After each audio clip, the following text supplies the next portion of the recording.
And welcome to the SpartanMag.com VCast. Jim Comparoni, Paul Konyndyk, Greenville, South Carolina, the Bon Secours Wellness Arena. Michigan State 74-73 over Davidson. First round NCAA tournament. Michigan State advances. They'll play Duke on Sunday. Paul, emotional game, scintillating game. This place was full of people rooting for Davidson. I've been to, 22 Michigan State University first round NCAA tournament games, maybe 23, 24, I've lost count. And I've never seen Michigan State in a true road environment for a first round game like it was tonight. I've seen, Elite Eight against Texas in Texas, and we've seen, against North Carolina in the second round in Winston-Salem. That was second round.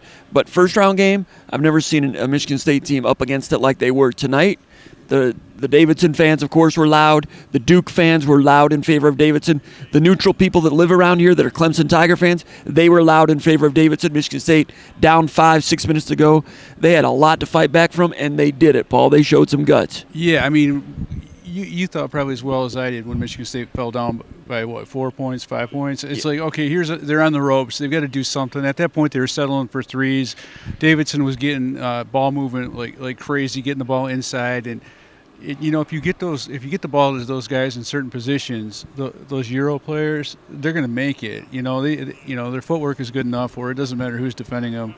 Mm-hmm. If they get it in their spots, they're going to make it, and they did. And one of the things that turned it, was Hauser had a driving layup, and I feel like that was there in a lot of instances all night. Now he had one where Izzo got on him and really got on him when he had the charge. And I felt like that was one of those deals where, I've been critical of AJ Hauser, and I do think he's got growing up to do. You even saw it tonight where some of the arms out, bad body language stuff, and he needs to eliminate that. On the other hand, there's something about AJ Hauser. You need to be able to cut him loose and turn him loose and create in those situations, because he's good enough getting the ball to the rim where he's not going to get that many charges. That was a lucky charge call, and I feel like it was one of those,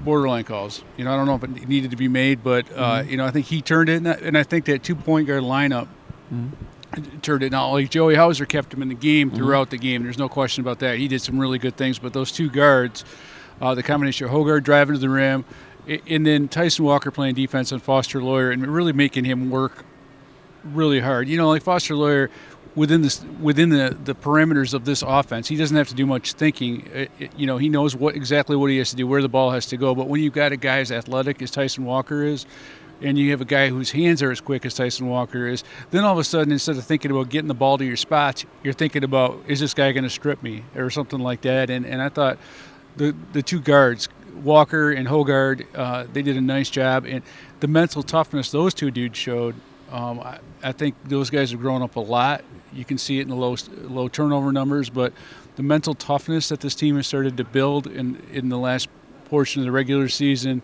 carried over into this game, and I'm impressed because, if Michigan State would have wilted everyone, and see, this is a team we've seen all year long. We knew this was going to happen. The moment was too big for them. This is a huge, huge moment, and it wasn't too big for them. They had to scrap and grind for everything.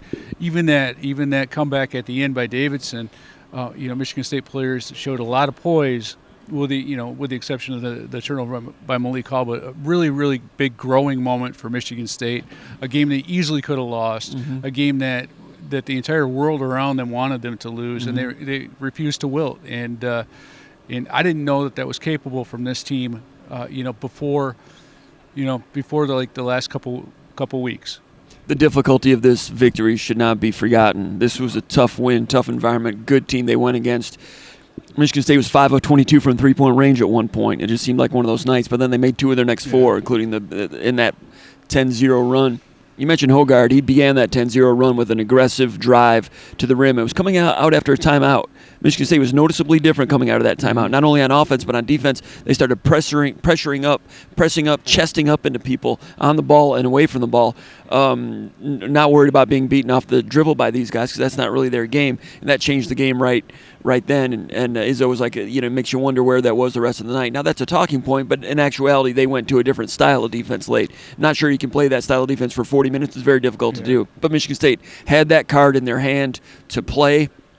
Could they have played it earlier? Izzo made the point about Max Christie and the job he did against Lee. Had a lot of respect for Lee, and Christie following him around screens all night. Very easy to overlook that because Christie did not shoot well tonight. But Izzo had a lot of praise for Christie and the job that he did, mentioning that it's really hard to do that from an energy standpoint, to play that type of defense for an entire game and stay on Lee. He made one of those threes late in the game, but top to bottom, Michigan State had a lot of guys making key contributions when their backs were against the wall, and it was impressive to watch it. And Joey Hauser, 27 points, tying a career high. Amazing in that first half. And you called that on the way down here when we were traveling down to Greenville. You said, Joey Hauser, they used to post him up a little bit last year, and he had some good post moves. We've not seen that at all this year. Isn't that what you said? Yeah. We haven't seen that at all. We've seen the face-up and drive version of Joey Hauser, but I was thinking because of the potential matchup with Duke, if you think back and you look at the Michigan State-Duke game from last year, was it last year that they played? 2019 at the tournament, in the regional finals, no, or do you mean regular season? I'm talking about last year early. They beat Duke early in the year. So when you look at that game, Joey Hauser was their best post player, and it wasn't just face up and drive. It was jump hook. It was back to the basket stuff. And I was wondering, where has that version of Joey Hauser been? And he said that yesterday. Yeah, and I'm stupid most of the time, but sometimes I have some decent things to think. Not only did it show up tonight, Paul, they obviously scripted that and worked on that, and it was something they went to, especially when 35 was out of the game. They posted him up and cleared out 3 times in the first half, and he was 3 for 3 in the field on those clear-out plays. I didn't think they were... Izzo never clears out. Yeah, I know, but I didn't think they were that... I didn't think they were super athletic. Those guys have great footwork in their European style, but they're not super athletic, they're not super long, and they're not shot blocker types. So you can get, and then when you clear that out... you vacate a lot of different space, and then you don't have to worry. You don't have to worry about what you'd see in the Big Ten. You'd see a guard digging down, and that's where Hauser gets in trouble. But it was a really good game for him. It wasn't just the post up and the back to basket stuff. You could tell early that he came out and he was aggressive with his shot, and he looked like what you expect Michigan State foremen to look like this time of year. You expect those guys to be ready to shoot when the shot presents itself, and you expect them to make it. And there's a couple guys on the team that kind of had that mindset. Thank God for Joey Hauser, because I think Malik Hall had a pretty forgettable performance. But they needed Joey Hauser in this game, and he really delivered. Yeah, Hall didn't do a lot, but he hit his head late in the game, fought back from that, and had a big reverse layup with about 4 minutes to go with an and one, I think it was. Kind of negated that with a turnover. And I saw Izzo yell or say to Malik, Joey was wide open on that one. Instead, he passed it to someone else, threw it out of bounds. They put Hogard in there to be the trigger man against that press. Well, and they had 2 timeouts when he did that. If you don't have you don't have someone, and it was like flashback to like what the whole Maryland deal was. The guy that was there, I forget who he was trying to throw it to, but it was being held. He was being hooked and pulled, and there's no way he's going to get that ball if it's wide of him because he's being held on that. And all the problems against Maryland helped them in that situation. Right. Even though it was still kind of wonky at the end of this one, they went back and worked on it and had that rise up against them against Wisconsin. Battled through it tonight barely. It's funny too because you took a look at Joey Hauser, and one of the biggest contributions he did was hitting all those free throws, and he's not a guy that I would say I'd be confident in him making free throws. I know his percentage-wise, career-wise, he's a high percentage shooter, but I wouldn't expect him to be really good at pressure free throws. And he missed one, it rimmed out, but those are really tough free throws at the end.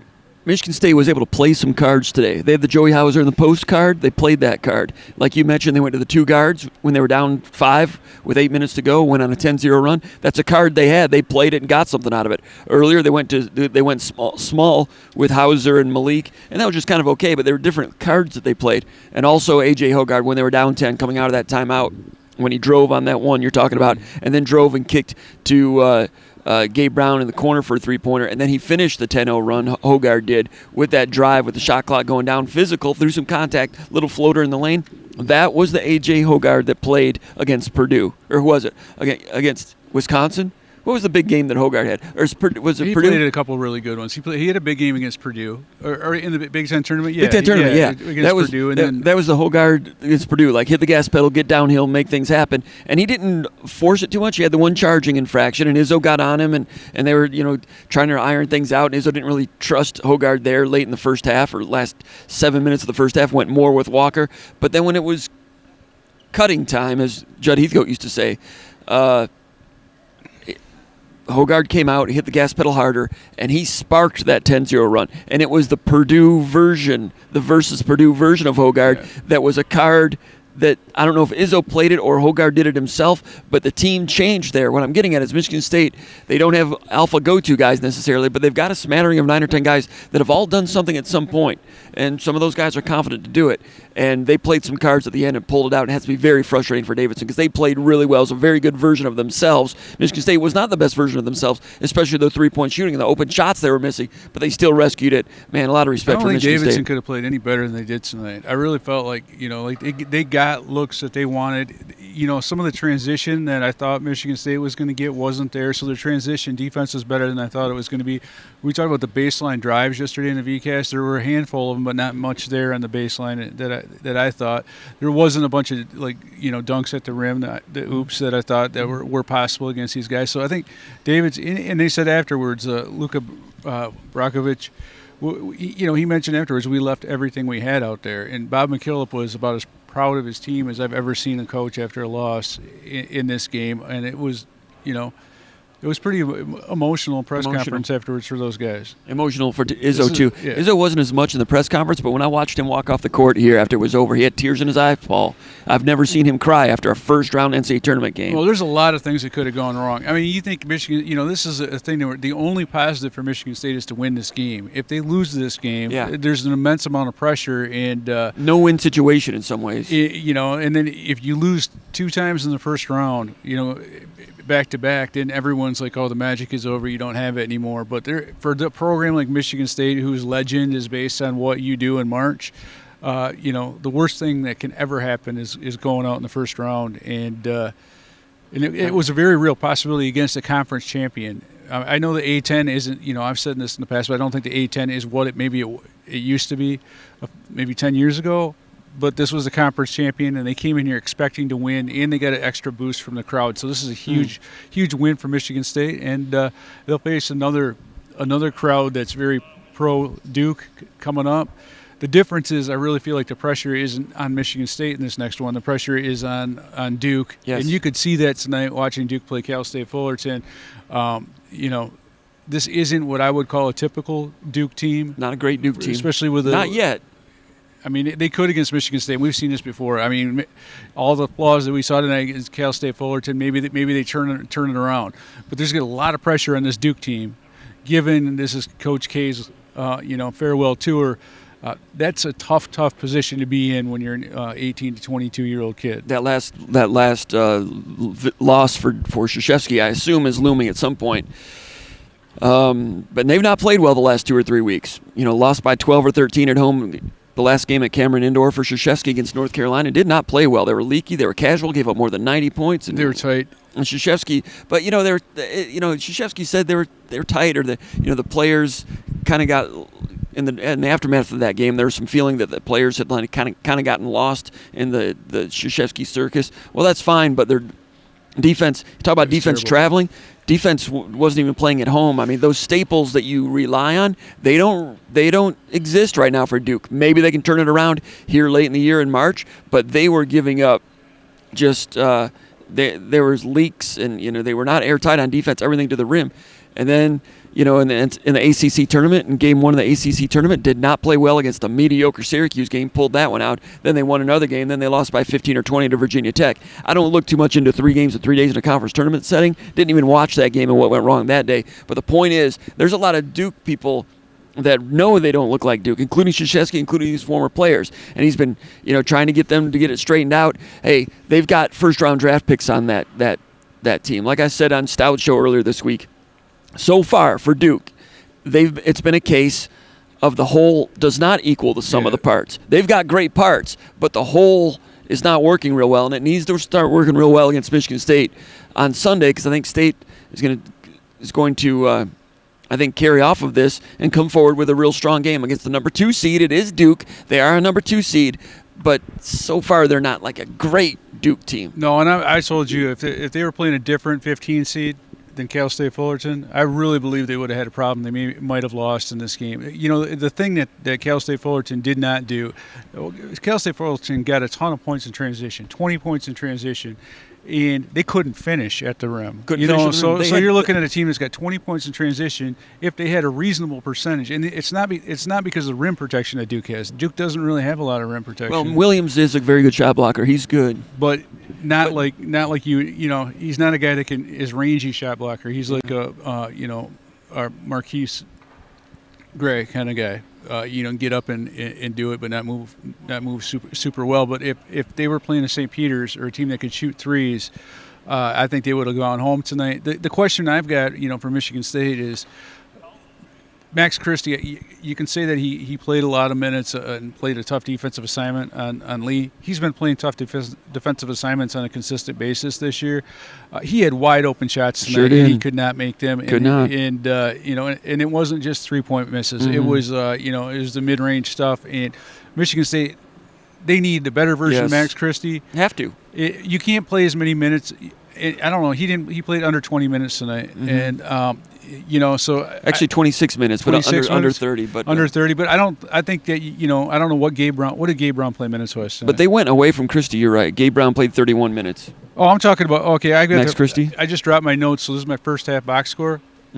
So he played 17 minutes and something in the first half, and then after that it was Gabe Brown. You have to, in my opinion, you have to go with Gabe Brown for a lot more minutes because he's a guy that you can trust to make shots. They're not going to the Sweet 16 unless Max Christie comes to the party. They can't. They just can't. He's a good player. He'll be good at some point, but you can't be playing with that wheel being flat. Or you can't. Or you have to get a lot from Gabe Brown, and you can't play Christie 35 minutes. Mm-hmm. You can't. Max Christie shooting whatever he's shooting right now. You cannot afford to do that. And there was one play where I can't remember maybe about 10 minutes to go in the game. And Christie had an open shot. Can't remember if it was a 3 or a long 2, and he missed it. And Izzo just kind of just slumped like, what else can we do? I mean, that's the guy that's supposed to be playing that role. But like you said, he got great shots tonight. And they went away from him. They went to other people. When they went to that 2-point guard lineup with Brown out there, they had that card they could play. And you're right, they had to. But Max Christie, can he get something done against Duke? And maybe he will. I mean, this is a huge moment, NCAA tournament. It's possible. It's the first time for him to experience this. This was a big time environment, not something you experience every day. Mm-hmm. And at some point, I think he'll have that edge to him that you saw from guys like Hogard and Walker and even Hauser tonight. But that's something that, as a freshman, that's already struggling. It's really hard to break out of a slump when you're going through this. 0 for 4 from 3-point range, all good looks, 1 for 6. Not only that, he turned down some medium range shots later on because you could just tell he was. But he shouldn't have taken them anyways. It's good for. At least he had the wherewithal to turn those shots down. I think he would have hurt his team if he would have tried to take them. All right, we'll wrap up right now. Now, one thing I said on the Skull Session podcast about 2.5 weeks ago, I talked about, back before the brackets came out, Michigan State was being projected as a possible 8 or 9 seed, possibly taking on, if they're a 7 or 10, taking on Duke in the second round. I said, are you thinking what I'm thinking? Because I was talking about Tom Izzo. I said, and I posted this on the Final Forum just a couple weeks ago also. I said, Tom Izzo is a coach. He retired. He coached the last game that he defeated Rick Majerus of St. Louis. It was his last game. It was John Chaney's last game in the regional finals, and that ended Chaney's hopes of ever coaching in the Final Four. That was Chaney's last year. Retired. Majerus, I'm not sure if his retirement was announced prior to that or not. Jerry Tarkanian's last NCAA tournament loss was against Tom Izzo, and the guy at Vermont, Tom Brenneman. What's his name? Brenneman. Tom Brennan. That was his last. Yeah. Well, Tom Brenneman, I think, is a Cubs broadcaster, wasn't he? Or the hockey guy. Brennan. I can't remember. But the Vermont guy, I know him. The Vermont guy. I should have looked at it during rehearsal. But anyway, the Vermont coach, a good one up there. He had announced his retirement going into the tournament, and Tom Izzo retired him. I mentioned that to you a little more gracefully a couple weeks ago. Wasn't that graceful. I said, are you thinking what I'm thinking? He said, yeah. And what I'm thinking was Izzo could meet Krzyzewski and he could retire Krzyzewski. It can happen. Yeah, and I'm telling you what, I know Michigan State has had better teams that have lost to Duke and Duke teams that maybe I thought were susceptible. If the version of Duke we saw tonight against Cal State of Fullerton shows up against Michigan State, and Michigan State is able to play with the moxie that they played with tonight, and that's a big if, because this was an emotional win. Duke had a relatively, even though it wasn't perfect, it was relatively smooth. I mean, they didn't have much stress or pressure. But they didn't really come out and blast them like we've seen and they Duke do in the first round. They tried to. And then Fullerton got some easy baskets. I mean, they had avenues to the rim. Right. They had avenues to the rim, and that's a problem for them. But if that's a similar thing that we see against Michigan State, then Duke's going to be in real trouble. State can have a chance. Duke also can come out and go 13 out of 20 from three-point range and just blast you. They haven't done it in the last 2-3 weeks. They've had trouble finding their game, and if they don't find their game, they're going to lose before they get to the Final Four, and it might be here on Sunday against Michigan State and Tom Izzo, and Michigan State has a chance to get to another Sweet 16. It's going to be the biggest second-round game of this year's NCAA tournament. Michigan State's right in the middle of it. Michigan State needs to play better than they did tonight, but Duke needs to play better also. It's going to be very interesting. We'll be back here tomorrow. Press conferences and another VCast. Anything else, Paul? For Paul Konyndyk, Jim Comparoni, VCast from Greenville, South Carolina for SpartanMag.com.